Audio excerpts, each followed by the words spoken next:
It's a Friday afternoon again at 4 o'clock, British summertime, but doesn't really feel like summertime anymore. It's cooled down and raining. Um, this is probably a good time to say I have a condition called hemifacial spasm, which if you've watched many of these things, you know, and it causes involuntary uh, triggering of the muscles on the left side of my face, which creates a sort of lopsidedness. And sometimes people have thought, ooh, is he having a stroke or has he had a stroke? No, it's a strange thing where there are some small blood vessels that irritate a nerve back in the back of the by the brainstem. And hopefully, sometime in the next month or two, I'll be getting an operation to untangle those blood vessels. This is creeping down. See if I can get it fixed. Um, Hopefully, I'll be able to get those irritations from the nerve repaired, and I'll have a normal-looking face, as far as normal can be at my age. But there we go. Um, I want to talk to you about a subject which probably today is even more me trying to organize my thinking about things than usual. So I need to especially say these are not the views of Youth with a Mission or anything other than me trying to put my thoughts together, my biblical thoughts with current events and psychology and theology and how what's going on in our world today. So available on many different platforms, and I think you'll all be aware of that. And do visit, like some of you have said recently, they're going through all the resources on my website. Please do that, and let us know if there's anything that you would like to see changed or you have questions. Please get in touch. So the title today is The Most Original Sin. it's trying to point out the fact that what we call the original sin, which of course was Eve and then Adam eating from the tree, the fruit of the tree of the knowledge of good and evil. But that wasn't the original sin. That's what we referred to as original sin. And of course, there's some historical theology which says we're all born with this thing of the original sin, which makes us sin, and there's nothing we can do to help that. And that's another theological debate. But they see the original sin as this thing of being able to make up their own minds about what was right and wrong. Well, that's close. But the original sin happened before that. If it hadn't happened before that, then of course there would be no tempter and no temptation. So there was a temptation prior to the temptation of the garden. And I want to come to a little bit of what we know about that, which is actually not very much. But there are a couple of passages which give us insight into why this world many times feels like a battlefield. And yet there's so much beauty around, and there's so many things to rejoice in, and so many things to be happy about, and so many things to admire and to enjoy for the sake of its beauty. You know, so often these days I see a sunrise. We particularly have nice sunrises this time of year, or sunset, or you see a particular bird. I saw a golden finch the other day flitting about and chirping its way through the trees. And I thought, haven't seen one of those for years. That beautiful gold and a red head, gorgeous. And it makes you think about the incredible, intricate beauty of God's creation. On the other hand, there are things where we think, why is so much going wrong?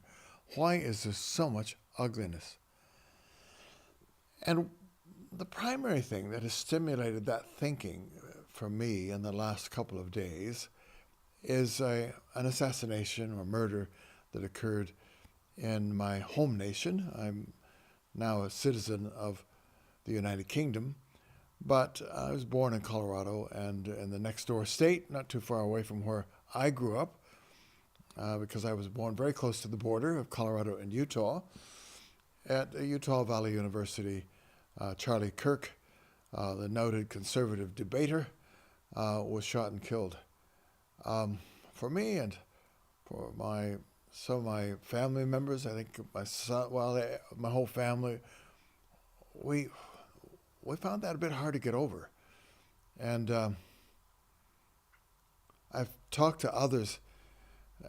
It's not because we knew Charlie Kirk in particular, although his whole style of podcasting made you feel like you did know him, and he was very self-revealing. And it's not because, we thought, well, he's got the best ideas. I liked a lot of what he said and thought, and I especially liked the way he put up a big sign wherever he went on the university campuses saying, "Prove me wrong."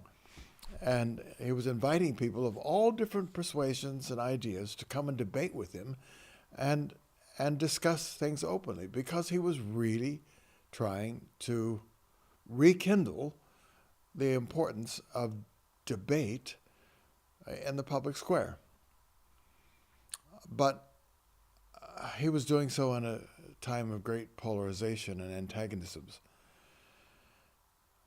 So he suffered for his deeply held beliefs, his values, his cherished dream. His family suffering, wife and 2 children. But worse than that, as someone who didn't know the family just by public appearances. The worst thing about it is it revealed how the United States of America is more deeply polarized than any time in my lifetime, and maybe than any time in its existence. I'm not sure. It was pretty polarized right after the Revolutionary War, and then again just before the Civil War. But now it's many, many, many more millions of people, and that it seems to be great pressure on everyone to take one side or the other of the ongoing debates that cover a wide range of issues, and to consider the other to be an enemy. So what's that about?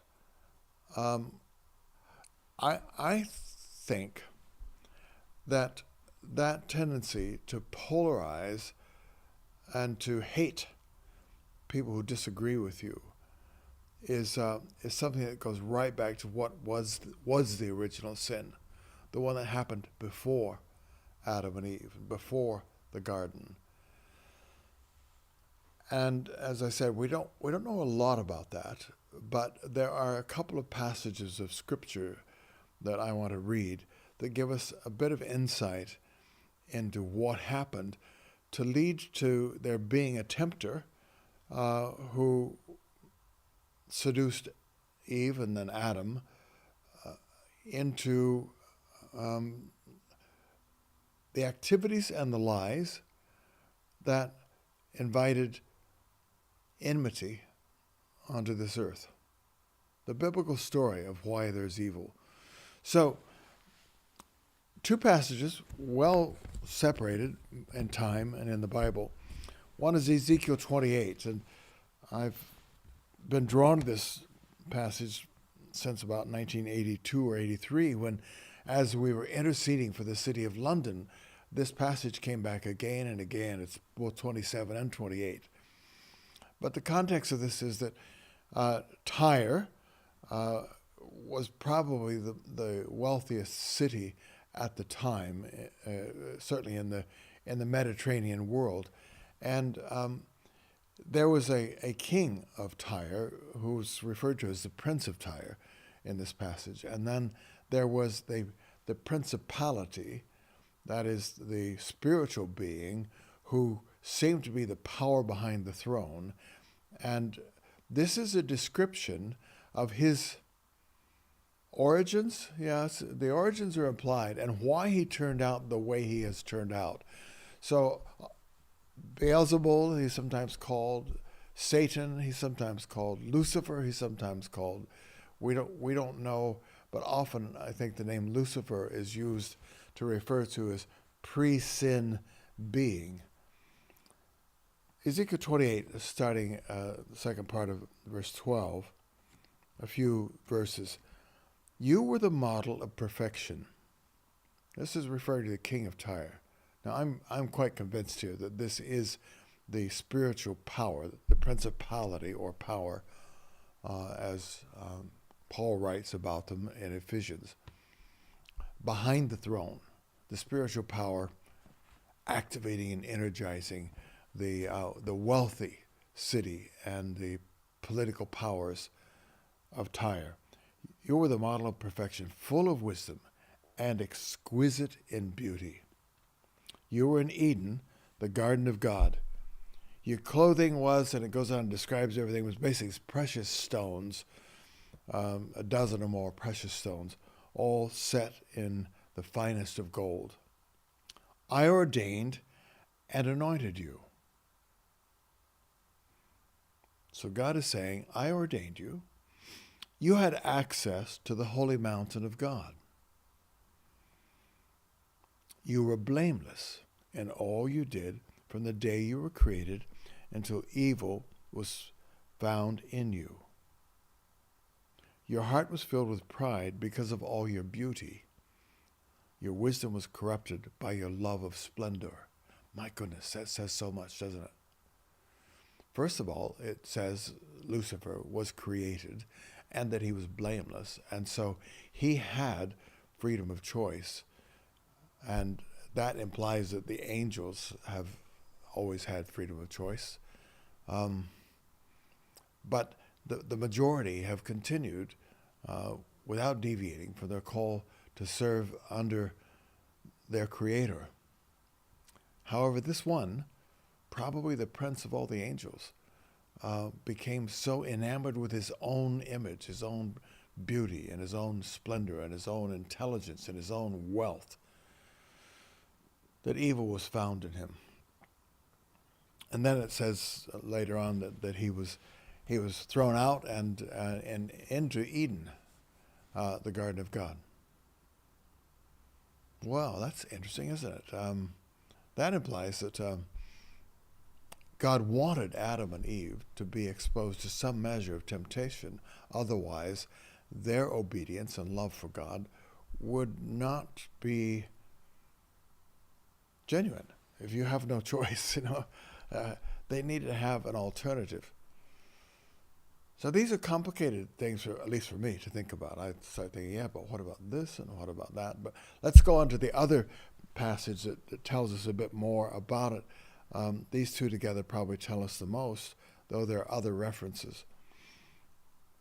Revelation 12 is always thought about as completely future, at least I always did, in my upbringing in church and having years of Bible study in the book of Revelation. We were an end times oriented church. But I think in this Revelation 12, there is a retrospective look at how we got to where we are in Revelation, describing end times. How do we get from there to here? Or how do we get here? Because there was a there that happened. And what was it? Revelation 12 in verse 7 is where it starts. Then war broke out in heaven. Michael and his angels fought against the dragon, Lucifer, and the dragon and his angels fought back. But he was not strong enough, and they had lost their place in heaven. The great dragon was hurled down, that ancient snake called the devil or Satan, who leads the whole world astray. He was hurled to the earth, and his angels with him. Well, that's a really interesting passage, which I think tells us about the very root of why there's suffering in the world and why so much has gone wrong. And what is it? How would you describe it? Well, that there was a created being who was created with so much of the image of God in him, the beauty and the power and the influence, that he began to become jealous or ambitious. And the book of James 3:16 says, wherever there is jealousy and selfish ambition, there you will find disorder and every kind of evil. Thinking about that and reviewing those scriptures, it dawned on me that this jealousy of God himself, and selfish ambition, where Satan said, I'm as good as God. In fact is, I think I can overthrow him. I think I'm better. So that jealousy and the ambition to become better than the person whose being constitutes a threat to you. That is that which causes every evil thing. There's a lot of profundity in these passages.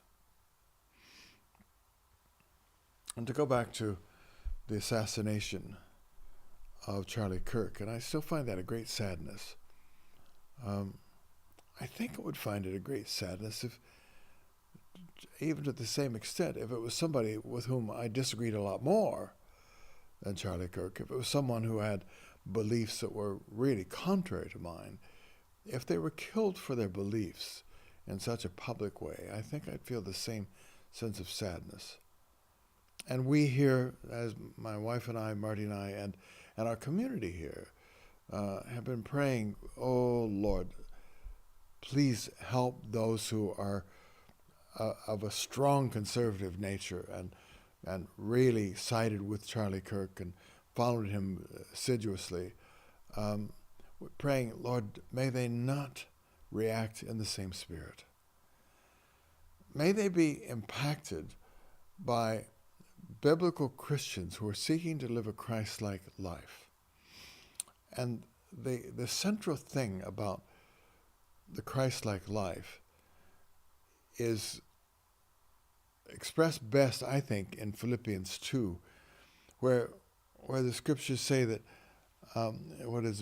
couldn't tell you, it's verse 6, that Jesus, in his place in the heavenly realm, did not regard equality with God, which was a reality for him, did not regard equality with God something to be clung to or something to exploit. Different translations use different words. So he did not cling to his equality with God, and he did not exploit it. And I've said this before in these live streams. I've said it many times in other settings. Think about it. That God himself, that is the equal to the Father, member of the Trinity, the Son, Jesus, did not think that he should cling to or even exploit who he really was on his mission to bring redemption to the earth. So, in a sense, it sort of dawned on me today that Satan is the Antichrist and is the energizer and manipulator of any person on the earth who eventually fully manifests the Antichrist personality and being. And Jesus really is the Antichrist. He's the anti-Satan, the anti-Lucifer, because he did the polar opposite of Lucifer, who looked at God and said, I think I'm better than him. Incredible pride. Unspeakable pride. And Jesus, as a loved personality of the Trinity, said, well, I will abandon this for a time. I won't cling to it. And when I am incarnated onto the earth, I will do it in the least impressive way possible. And I will have the least impressive lineage and CV that could be imagined. Because although he was born in Bethlehem, which was identified by the scribes, the Bible scholars, as the place where the Messiah was to be born, he only lived there a short time, and he was never ever referred to as Jesus of Bethlehem. Because he went to what was a zealot outpost in the region of Galilee, up on the hills above Galilee and to the west, and a pretty desolate and unattractive location, which was a place where the zealots of the day, the Jewish people who, although occupied by Rome, cruelly occupied by Rome, were determined to get all their land back. And so the zealous young men, usually is what they are, would gather into a band of people and with their little families, and I think probably many young couples and maybe a baby or two, then went to a 3 days hard walk from Jerusalem to that part of Galilee, or above the Lake of Galilee, and started building this little outpost in the Roman Empire, because they were trying to, pioneer to extend the land, get the land back. That's who they were, and it was a despised place. It was poor soil. I've been there several times. Everything had to be terraced to grow anything at all. So it would have been, they said it in the Bible, didn't they? People said, there was this proverb, can anything good come out of Nazareth? So that's the place he was identified with, and he did not go to any of the rabbis in Jerusalem, and usually the most capable young men of any village would get the privilege of being chosen to go to Jerusalem to study under a rabbi, as Paul was under Gamaliel, but not Jesus. And somehow he managed to avoid every single sign of respectability or admiration that are used by men and women to improve themselves, to promote themselves. He wasn't even born into what was seen as a legitimate birth. He was born to a woman who wasn't yet married.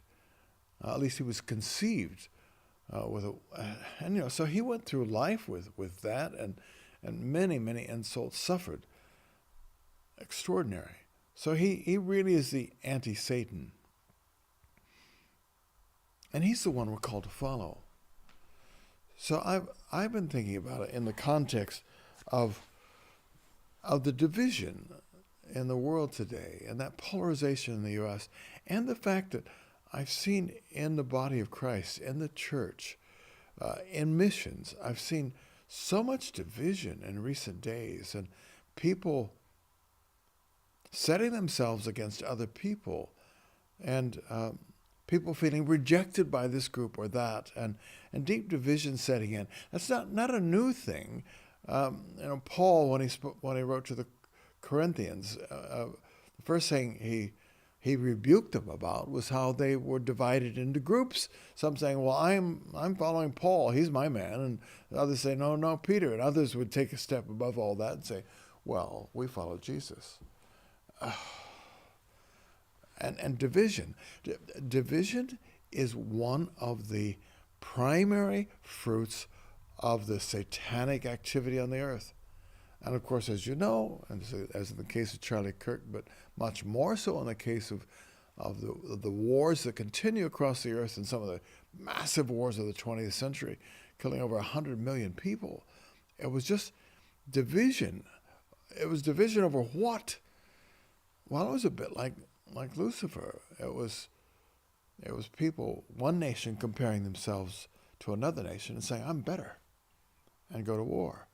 One powerful man comparing himself to other powerful men and saying, well, I'm going to take over and an attempt to dominate all other human beings. It's the Luciferian temptation, impulse, strategy to try to exalt oneself above everybody else. So division is probably the most successful initiative that the powers of hell ever take. Once they get the divide to be deep enough, then people start killing each other. And of course, the satanic goal is to eradicate the image of God from the face of the earth, because he was thrown down to the earth and he wants it for himself. He doesn't want any people left on it. He wants to eradicate people who carry the image of God from the earth. And division is where he starts. But division doesn't just start out there in human society. It starts in our hearts. And it's very like the Luciferian temptation to begin with. Our temptation is always to compare ourselves to others. There are two things that go hand in hand, and they're closely related. This temptation in our own insecurity and, our own brokenness, one of the ways we attempt to deal with that is to think of ourselves as better than others. When our internal voice is condemning us and shaming us for our many errors and failings, one of our major defenses is to say internally, to think internally, yeah, but I'm not as bad as that, or I am better than them. And just about any time you have a successful movement amongst people, you will always have others who arise, often within that group.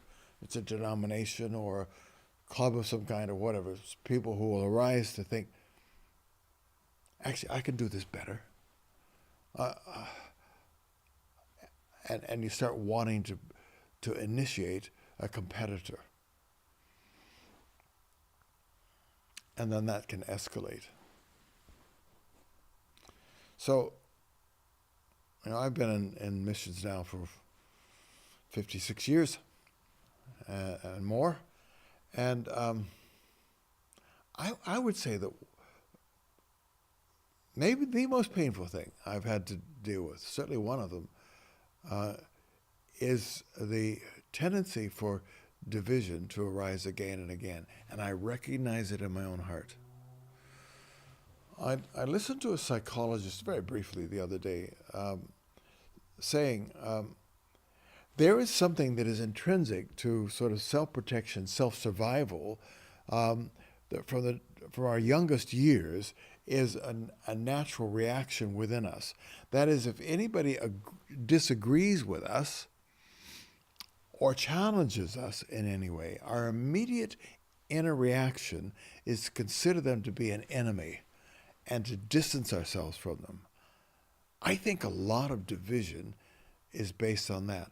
We are threatened. Maybe somebody actually openly threatens us, and we turn and consider them to be an enemy. But actually, usually it's a more inner thing that goes on where we are struggling with our own senses of failures, and we look at someone else and we say, but I'm better than them. Or we look at them and say they have no right to be in any kind of leadership in my life. And so we challenge them.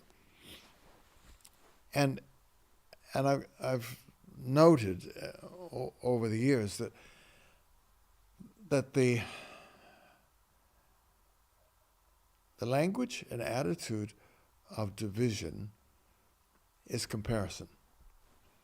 Because comparison is a result of me trying to overcome my sense of failure and self-condemnation by saying, yes, but I'm better than them. and I start doing things in a way that I say, well, that's better than they do. And I notice it from time to time, even within Youth with a Mission. Now it's very large, and boy, I didn't expect this. I never thought of it being growing to the size that it is. But I've noted from time to time there rises in YWAM a movement that is has as part of its identity, but we're better than the rest of YWAM at this and this and this. Now, I'm not pointing the finger at anything currently. I'm talking about things that I encountered 30 years ago, 40 years ago. And I remember one group within in my own area of leadership, a group that I really admired, and they were all out of a particular denomination that had rejected them as a result of their advocacy of the baptism in the Holy Spirit, and they ended up being quite hurt, and they joined in with us, and over 2 or 3 years they were kind of healed together. They were very anointed and empowered, and then they became conversant with and developed friendships with another whole movement within the body of Christ, and I noticed how things shifted, and they felt compelled to compare this other thing with what we were doing, because they were gravitating towards the other movement. And at one point we had a conversation where they said to me, look, Len, we really, really sympathize with you, because we like you, and we think you've got the call of God on your life, but you're in an old wineskin, and we are the new wineskin. And we're not saying it's better, but that's always implied, actually. But your relationships are in the old wineskin, and we think it's very hard for you to make the decision to get into the new wineskin. And that comparison and setting up the tension of, well, here's the old one and here's the new one, that was really painful. And I came very close to joining them. But the movement, which would have counted, well, there's just countless people across many, many nations where churches were aligning with this movement. Within about 3 years, I guess, of my deciding, no, I'm not going that way, the whole thing just disintegrated. And it was a really strong object lesson to me, because I thought, wow, that looked so impressive. And there were so many people involved, but it disintegrated. And the damage, the people who lost their faith, the people who under stress became so ill, and some died. And it was an awful time. And I think that the whole thing came out of the original sin, the most original of all the sins, that temptation that arises when God's using you, that arises when things are going well, when you're being really fruitful, and you think, boy, this is the best thing going. I haven't seen anything better than what's happening with us right here and now. And you begin to think, everybody should be like this, and why are people continuing with things that are so second-rate, and the comparison leads to division. So I've sort of concluded that comparison is the language of pride. I don't think you can be proud without talking comparison. And comparison, then, is the midwife of division. So, all that is just kind of thinking about where we are right now. And I think as believers in Western societies, because the assassination that occurred a couple of days ago, I find has impacted people all over because of the internet and because of the availability of podcasts so widely. And I think it's very important for us to back off of the most original sin of pride, and then comparison, because when it leads to division, there's much pain, and oftentimes worse than pain. So it makes me examine my own heart. Is there anything where I'm comparing myself to others? Is there anything where I am promoting division by just talking down this thing and talking up my thing? Or are we Jesus people who consider whatever God's given us? In Jesus' case, it was equality with God. But whatever blessings, whatever fruit, we consider that something not to be clung to, not to be exploited, not to be broadcast for the sake of our own reputation being built up. These are sober thoughts, but these last few days have been sobering days. So this is a it's a live stream podcast with a difference. I hope you found it at least a little bit helpful. Thanks very much for watching and listening.